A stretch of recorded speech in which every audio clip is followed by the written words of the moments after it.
Today on the Broadway Shuffle, why Texas Tech basketball is officially the hottest team in the country, and will Patrick Mahomes become the GOAT on Sunday? That and much more next on the Broadway Shuffle.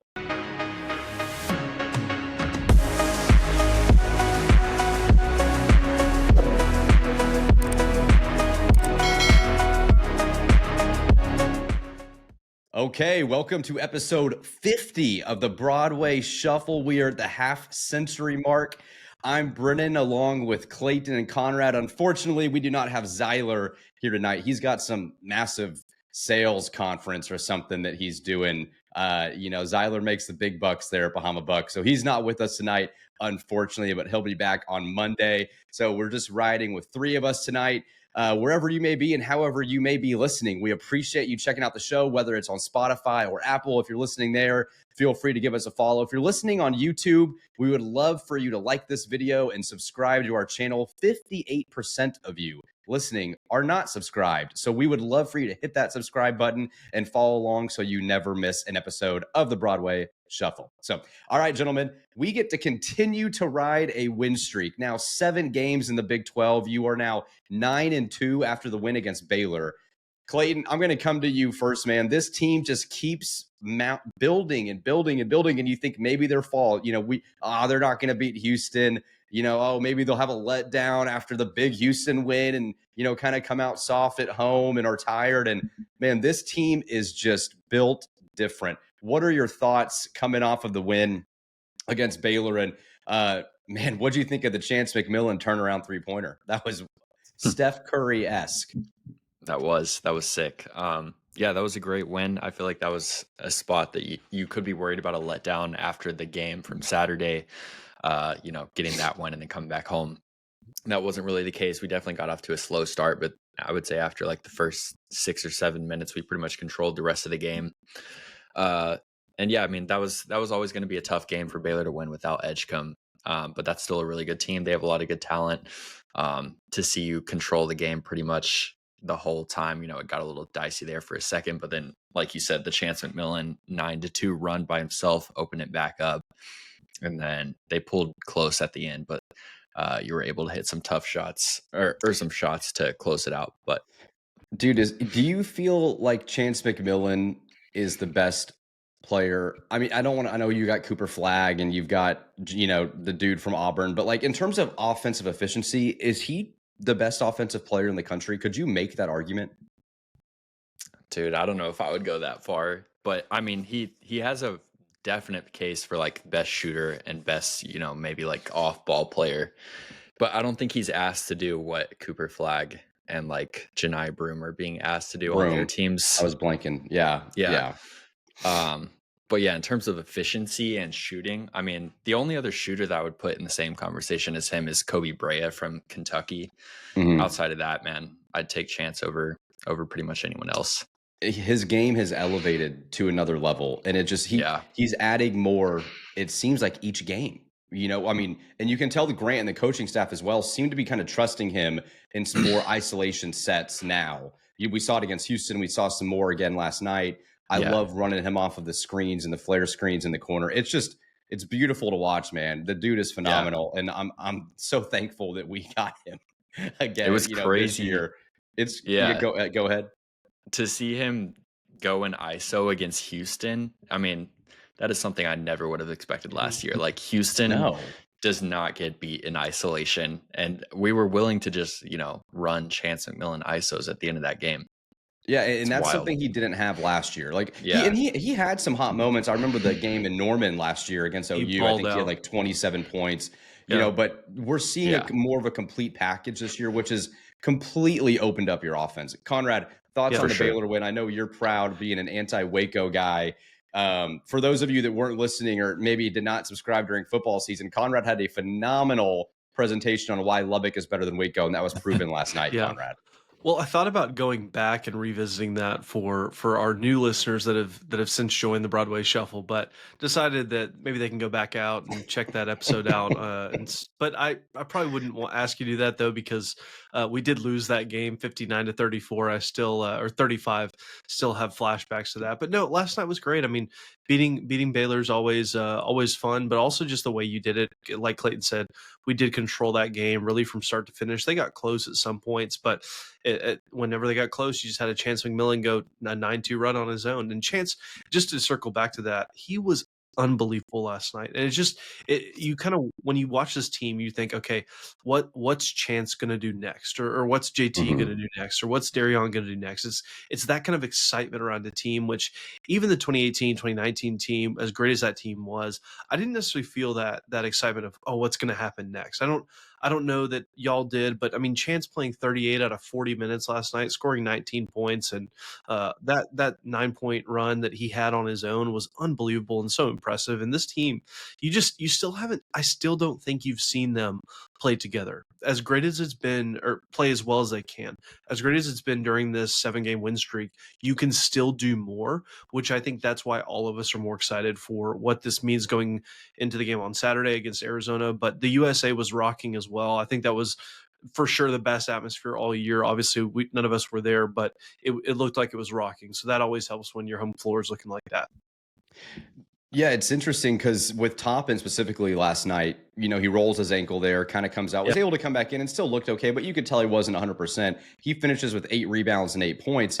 And I still don't feel like I've seen a game where Toppin and Darion have like 15 and 7 or 15 or 18 and 8 together. Maybe they have a couple, but it just feels like when you see the box score, it's either like Chance and Elijah and D5 or Toppin and Anderson and Overton. I know it's rare to have like 7 dudes play great offense all at once, but we haven't seen it yet, and it's bound to happen at some point. And honestly, the longer we go in the season and it hasn't happened, the better, because you're like, dude, at some point this is going to click where they're going to be borderline unguardable. Like Clayton, you texted last night in our group message that if we had last year's D5, and he's, coming back from being healthy and still playing well, but last year's D5 was kind of like this year's Chance in a way, man, you would be unguardable. Like the team would be, I don't know how you guard this team 1 through 5 if all these guys are playing well. It is a crazy offense to watch. Yeah. And I mean, it's not a fault of Darion's. Like you said, he's still playing well, but last year he was on another level, like shooting, like 50% from 3, I'm pretty sure, and then nearly 90% from the line. Right. Yeah. Okay, Clay, do you feel like if we're looking, I don't want to overreact here because we're still in February. We've got tons of basketball left. We're only, just over halfway of the Big 12 play. A lot could happen. But the 2019 team, like if we're going to go to the best team, in the recent memory in Texas Tech, does this team have a lot of similarities to that team? Do you feel like this team is deeper? I mean, it kind of feels like that team offensively, though, was efficient, was kind of boring, where this is like they're shooting threes, they're getting the ball in the paint, they're throwing lobs to Federico. Like there's just such an abundance of offensive ability on this team. I don't really know if that was necessarily the case on 2019. Do you see any similarities, or what are some differences you see from this year's team? Yeah, that's a good question. I don't really feel like this team has a ton of similarities to that team. But I don't want to slight that team in terms of offense, because towards the end of the year, they started playing really well offensively, and that's what took them to the Final Four. But I think this team has a lot more balance offensively and a lot more guys who can, go get theirs, which is interesting because that was my concern. And that was, I know, a lot of people's concern going into the season was like, this team has a lot of pieces, but if you need a bucket late, like who are you going to go to?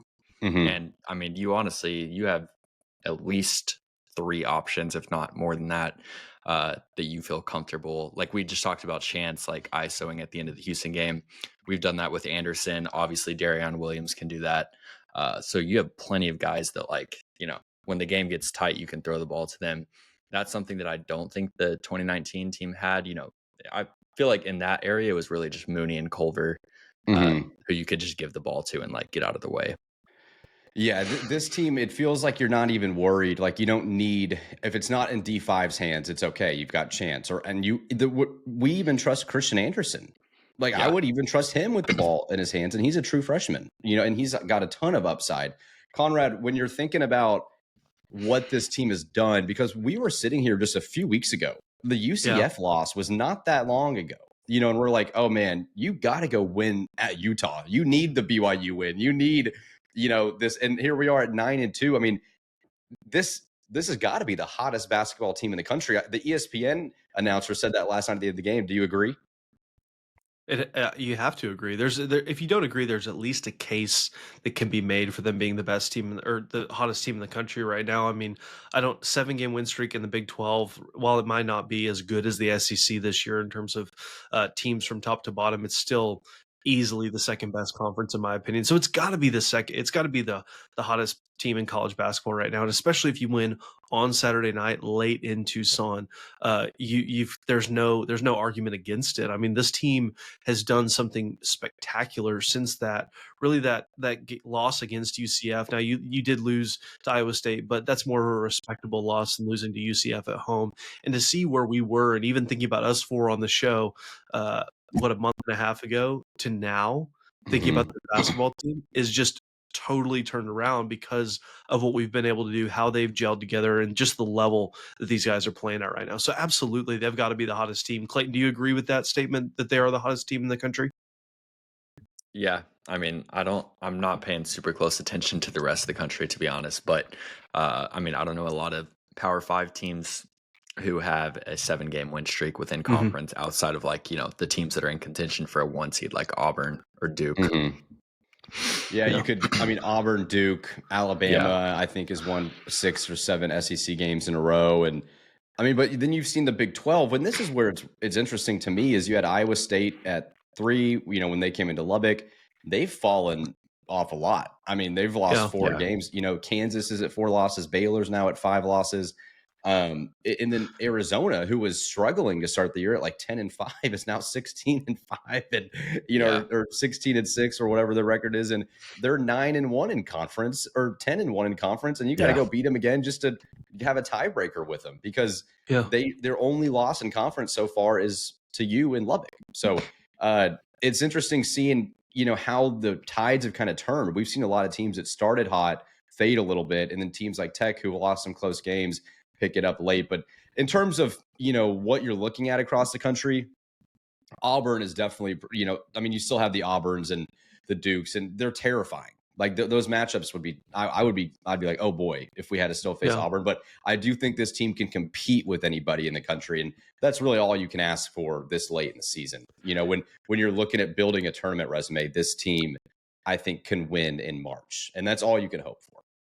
Yeah, I mean, we all were scared of Houston and wondering how bad we were going to lose to them, and we lost Grant and JT, and look what happened, So, Bruce Pearl, you should be scared of the Texas Tech Red Raiders. That's all I got to say. Yeah, don't let Grant get ejected against Auburn. Maybe imagine that. Imagine a national championship against Auburn, and Grant just throws his. I don't know what he threw. It looked like a tissue almost. Maybe it was his little play sheet into the crowd, and don't eject our coach 4 minutes into the game. You won't want that, Auburn. I can promise you that. Hey, wrong answers only. What did Grant throw into the stands? Tell us in the comments below. Wrong answers only. I really don't know what he threw. I don't even know if it was honestly the funniest thing. It looked like a kid that just got told like you can't go play at recess, and he like just chunks his pin. He looked so youthful and like angry. It was almost funny. Like I was like, Grant almost looks kind of cute and how mad he looked. I don't know. It kind of looked like you, Brennan Conrad. Baxter just called the Texas Tech head basketball coach cute live on the Broadway Shuffle. He just has got that kind of baby face, and when he's mad, it just looked a little funny. I don't know. Conrad, it was way better than Beard's tantrum when he sat on the court. Yeah, well, Beard's terrifying. I mean, that dude, he's got a scary face. Like Grant's welcoming. Yeah. Beard is not a welcoming looking dude. Beard gets angry pretty often, from what I hear. Yeah, I've read that in the news. What I've picked up from the police reports. I've picked it up. Yeah, I've picked that up. Well, all right. Well, let's transition to the Arizona game. And like I mentioned, they're still ahead of you in the standings. They've stayed hot. Only loss in Big 12 is to you in Lubbock. There were a lot of things you did well that game. You pretty much led the whole way. I mean, you really actually didn't have too much problem with it. It got a little close in the second half, but for the majority of that game, you were able to control the tempo and pace and really, have an easy win that last 10 minutes in the second half there. So, Clay, what do we need to do to beat them again? What do we got to do to double up in Tucson? Man, I really I haven't watched enough Arizona to say, but the games that I have watched, the theme is like if Caleb Love is gonna drop 20 on you, then you're gonna be in pretty big trouble. Mm-hmm. It's gonna be a tough game to win, but if you can hold him, because he's gonna put up shots regardless. Mm-hmm. So if you can play good defense on him and force him to take tough shots, then you should have a good chance to win. I love their guard, Jaden Bradley. That guy's so good. And then, they have plenty of front court depth. Um, but yeah, I think the key is Bradley and Caleb Love, forcing Love into tough shots, because he's going to keep shooting regardless. And then hopefully, he missed some of those. I think Bradley's going to get his either way, but I think that's the key to winning. Yeah, and Conrad, they had a big win in Provo in Utah on Tuesday night. So they're winning on the road, they're winning at home. They're similar in a way that kind of they go as their guards go too, to Clayton's point. But this road game, 9 o'clock at night, Saturday night in Arizona, you do have obviously 3 days of rest, but this is going to be arguably harder than the Houston game in a way, just with coming in a new, a completely new state, late night, Saturday night game. How do you think Tech will handle and manage that with the confidence coming off of the Houston win? Yeah, I mean, you have to have so much confidence knowing what you did last Saturday, and so I don't know that confidence will be a problem going into this environment in Tucson. But I do know that the last time a Texas Tech team was in Tucson and tipped off late or kicked off late, we know what happened there. So 28-22 victory over the, or was it 28 or was it 23? What did we win 28, by? I think. 28-22. 2022, Okay, I I thought think, so. yeah. So I think it'll be. I mean, I'm sure it'll be wild there in Tucson. I mean, they love their basketball there. It's a great program historically. With this matchup coming into this, with Tech as hot as we are and them as hot as they are. I mean, they want to get us back, obviously, because if they don't lose to us, they're at the top of the Big 12 all alone. And so this is going to mean a lot to them. But I think we'll be able to handle it well because. There's something about being on the road and having everybody against you that I think this team kind of relishes and enjoys. I mean, we've seen that with our road success so far. Both of our losses are at home. We're undefeated on the road. That's not going to continue. So I'm not going to be shocked if we necessarily lose this game. But as a Tech fan, how could you not be as optimistic as any fan in the country with what you've done so far? So I think we'll handle it well, and I do think you'll come out of there a winner. I think it will be closer than the 54-70 game we got in Lubbock, but I also think they're probably going to shoot the ball a little bit better than they did in that game because they only shot 31% from the field, and we only shot 36% from the field, and they were also 16% from three that game. So they shot the ball terribly from behind the arc. And so if we can match what we did that game and play good defense like I know we can, I still think we can win, even though it's going to be a really, really difficult environment. Who says that Conrad doesn't know basketball? What are we talking about here? People in the comments, man. The people in the comments, man, need to give you some slack. I know. You're not out. I know. Look at that coming out with the field goal percentage from last game, just right off the bat. Well done. All that really tells you is that I can read, but that's what everyone else does too. Yeah. So you're a great reader. Look at all the books behind you, man. Obviously, you've got I've read every single one of them. Yeah, I'm sure. Just kidding. You've also got, dude, I was laughing because I was thinking of what Kool-Aid flavor we had for the football season. It was Tucson tea, right? Was that what that? Yeah. Okay, yeah. That thing was humming. You were 5-1 at that point. Yeah. So wherever that Tucson tea is stored in the Mills factory, you gotta ship that to us because I'll be ready to have some of that Saturday night. Yeah. It kills me because if you're watching on YouTube or Spotify, you can see Conrad's little Kool-Aid boy next to his Pillsbury Doughboy behind him and his screen. It just makes me laugh every time I see it. So and my Kansas City Chief and you've got the Chiefs memorabilia that I got in Mexico. We'll get there. Wow, we'll get there. We'll get Mexico. I did. I got it. I think I paid $1 for it. Where in Mexico? We were it was the island off Cancun. I don't remember what it was called, but we were just walking through and just saw these different carvings, and I was like, well, I got to get a Chiefs one. I got a Cowboys one, but I burned that one. So okay, good. Yeah. Your loyalty lies with Pat. We'll get the Chiefs one's up there. Okay, well, we'll get there in a second. But yeah, it's gonna be a really interesting environment. I'm excited. I haven't seen. I mean, I know Arizona has been a basketball powerhouse now for a good while, so I'm imagining that their home court advantage will be tough. But I don't really know, like, if they, how their fans kind of view basketball and what it'll be like in Saturday. I assume it'd be hostile, but don't don't really think it'll be like to a Houston level. I No. wouldn't think. So It's just different yeah, it's just weird. because Man, theirs is way bigger, but their stadium is than Houston's, right? yeah, This is then what you're saying. Houston's, Yeah. So that'll be really interesting. But if anyone can do it, man, it's this team. I mean, the grittiness of what these guys have shown, the ability to win in different ways. I really don't have any doubt. Like after seeing what they're able to do against Houston, it completely changed my mind. Not on the level of success this team could have, but just how they can win. You know, when you're a basketball team and you can win in multiple different ways, that is when you're scary. And so I have no doubt in my mind that they'll play well against Arizona. And I'm going to predict we come out with a win because looking ahead too, if you are able to win, you get. I'm forgetting the exact order, but I know it's a TCU, Oklahoma State, West Virginia type, trip before you get a Houston and Kansas, and maybe someone else is thrown in there. Yeah. Like, so Brennan, I've got it Connor. up in front of me. Okay. I can, again, to show our listeners how much basketball I know, I'm going to read the schedule to you guys. Please. We've got Arizona obviously on Saturday. Then we're got Arizona State at home. So let's see if we can go back to back with the Arizona schools. And then we've got Oklahoma State on the road. Then we've got TCU in Fort Worth. I will hopefully be in attendance for that one. So that should be a fun game. We lost last year in Schollmeyer Arena, so I'm hoping we can get that one. And then we've got West Virginia at home and then Houston at home, which I can't even – can you guys fathom that environment if we win every game up until that game? Can you just like that would rival like 2018, 2019 Kansas, right? Oh, dude, and that game was freaking awesome. Yeah. Oh, I loved being at that game.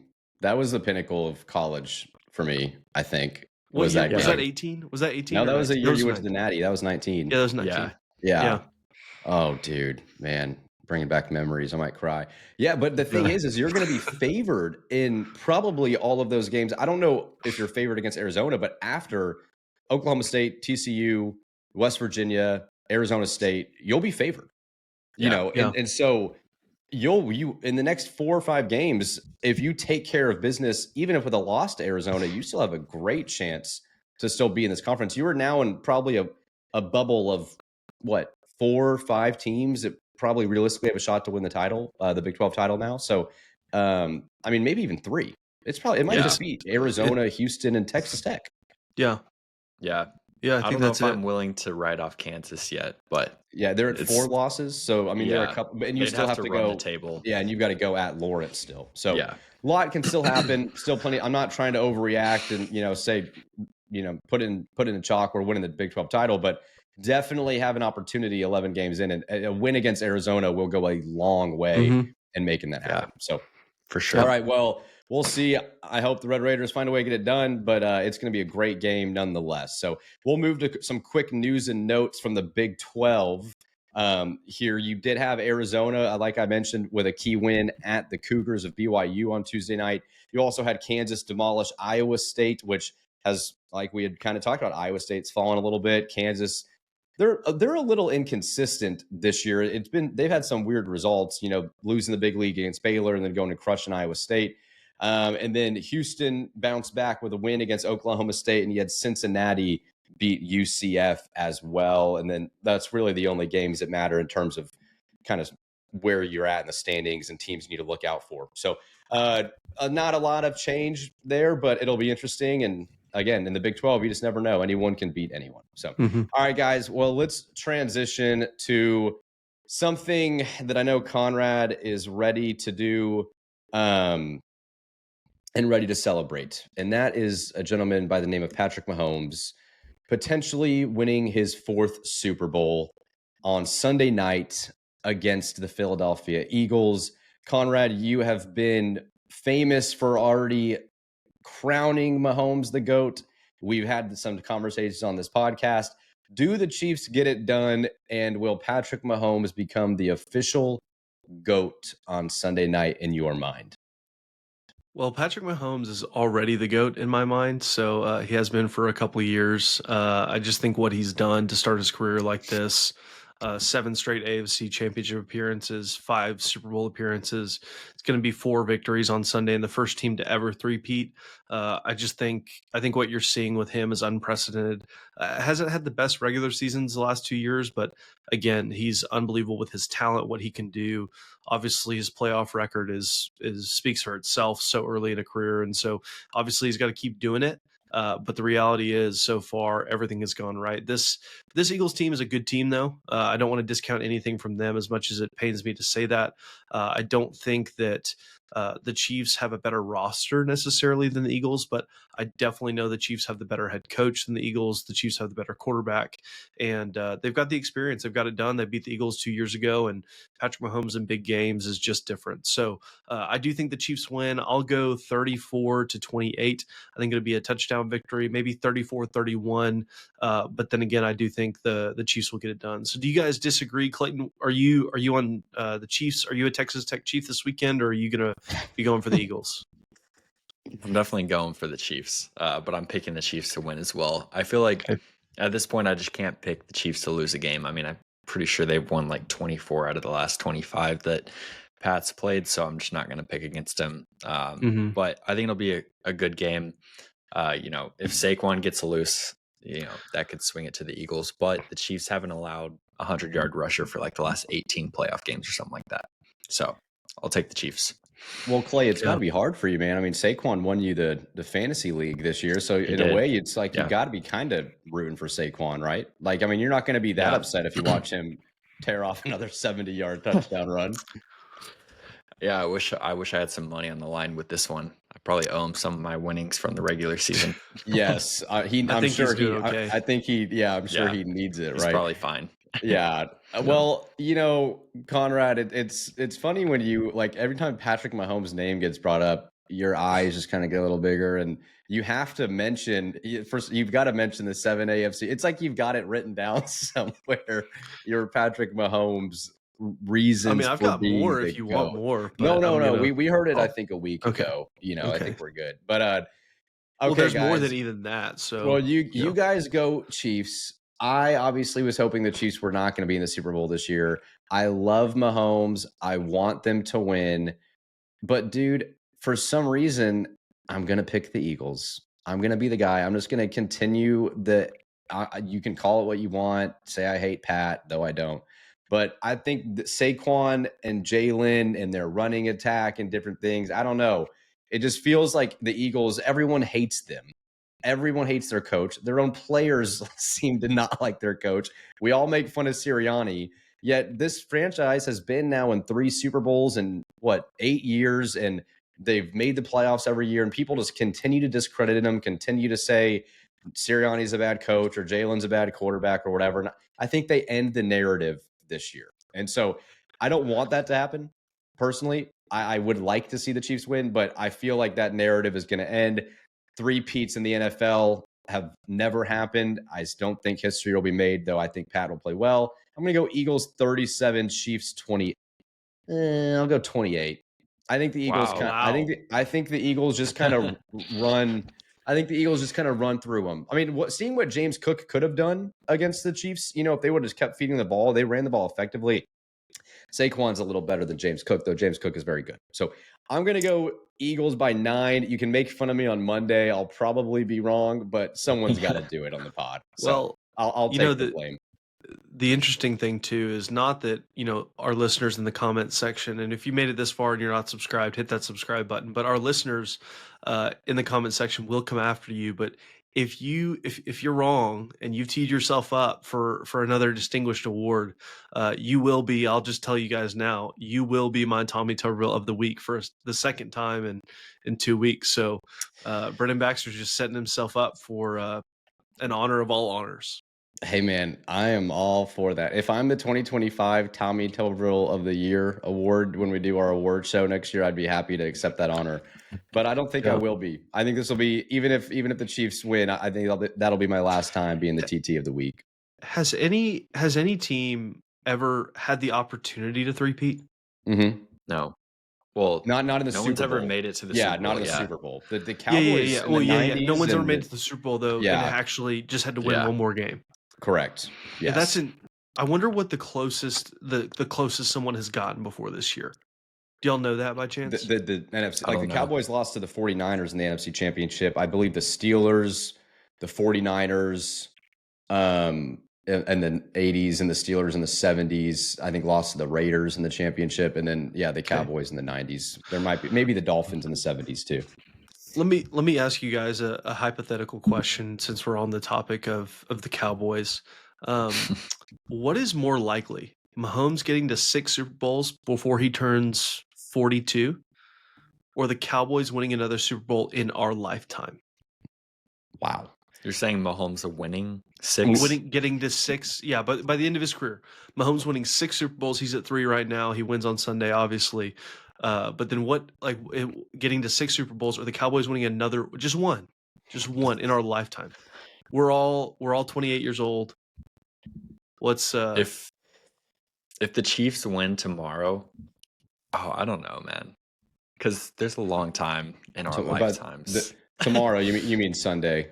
Sorry, right? Yeah, Sunday. Yeah. You're getting too excited, Clay. You got a couple days. You got to be patient.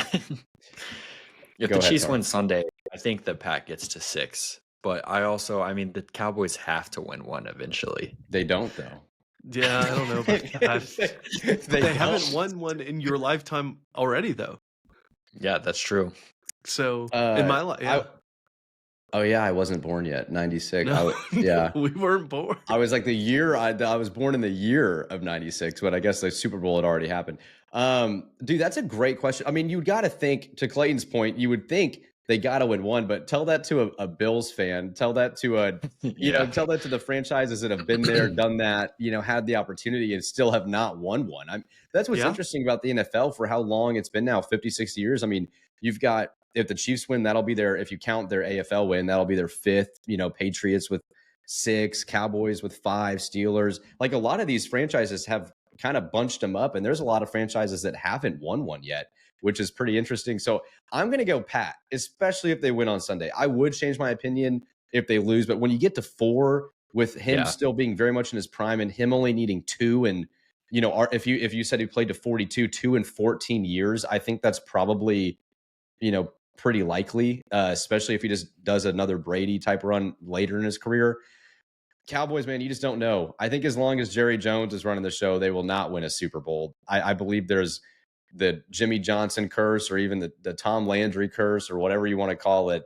Jerry cursed the Cowboys. So I think they're never going to win one as long as the 3 of us are alive. And I'll include Zyler in that as well. So I don't think they will. Maybe you live, Conrad, it's the 2025. Maybe you live 75 years. Maybe the Cowboys, let's say you live till you're 103. Do the Cowboys get one in 75 years? Yes. Okay. So if we make it to 100, then the Cowboys will get one. Is that what we'll say? Yeah. I don't know. 75 times or tries. They'll get Dak lucky. Prescott will still be the quarterback when we're 100, exactly. So that definitely means they won't. So. You would think, yeah. I mean, it is a. Go ahead. Sorry. If Baron Morton was the starting quarterback at the Dallas Cowboys, I think they'd have a better chance. What do you think? Oh man, dude, you're. Do you think? Okay, well, let's finish with this. I guess since you brought it up, and once you bring up the quarterback, you can't not talk about it. Does Baron Morton have NFL potential in your mind? I don't think so. Tough spot for Conrad. How many? From a physical talent standpoint, yes. Really? Look at dude, Gardner Minshew plays quarterback in the NFL. That but dude, he's got the sexiest mustache in the history of mustaches. Yeah, but he's in the league, though, is what I'm saying. He's in the, but he was coached by the late great Mike Leach, man. He had the wisdom of the pirate, in the NFL. The arm to play in the NFL, but he hasn't shown the processing ability to play in the NFL or the athletic running ability. Yeah. I love seeing Conrad have to answer. I'm just trying to think of bad quarterbacks. Dude, I mean, what was his That's not name? a Connor slide on Cook. him either. Yeah, I'm not Connor saying Cook Barron's at not Michigan good. State played in the NFL. He was he had the size, but I don't think he had necessarily a better arm than Barron did. But Or Barron does. what you're saying is that you asked me if Baron Morton was a starter for the Dallas Cowboys, which that's not Connor Cook. That's That speaks more of what I think about the current starter of the Dallas Cowboys than what I think about Baron Morton. okay. Even though I do think Baron Morton is a good college quarterback. All right, just because you brought this up, I've got to figure this out loud, just so everyone's listening. You're telling me that you would, let's say it's April 2026, draft night's happening. You would, if you're the general manager of the Dallas Cowboys, you would draft Baron Morton to take over for Dak Prescott? Brennan, I would draft you to take over from Dak Prescott. I don't think that's a crazy take. Listeners, let us know in the comments. Dude. I mean, there's pretty much no one that I wouldn't rather see play quarterback for the Cowboys than and take Dak's place. Clayton, you got thoughts on that? I don't even have anything to say, man. Who do you think? Okay, do you think that Kyler Murray, the Cowboys would be better with Kyler? Oh, than dude, Dak? now I cannot wait for Conrad. Yes, to answer this question. 100%, 100%. You want to know why? Why? Kyler has never lost at AT&T Stadium. Oh, ever. Don't bring up that. NFL, college, and high school. Ever. Oh my God. Ever. And what I'll say this, the Cowboys are a better organization than the Cardinals, and that's saying something.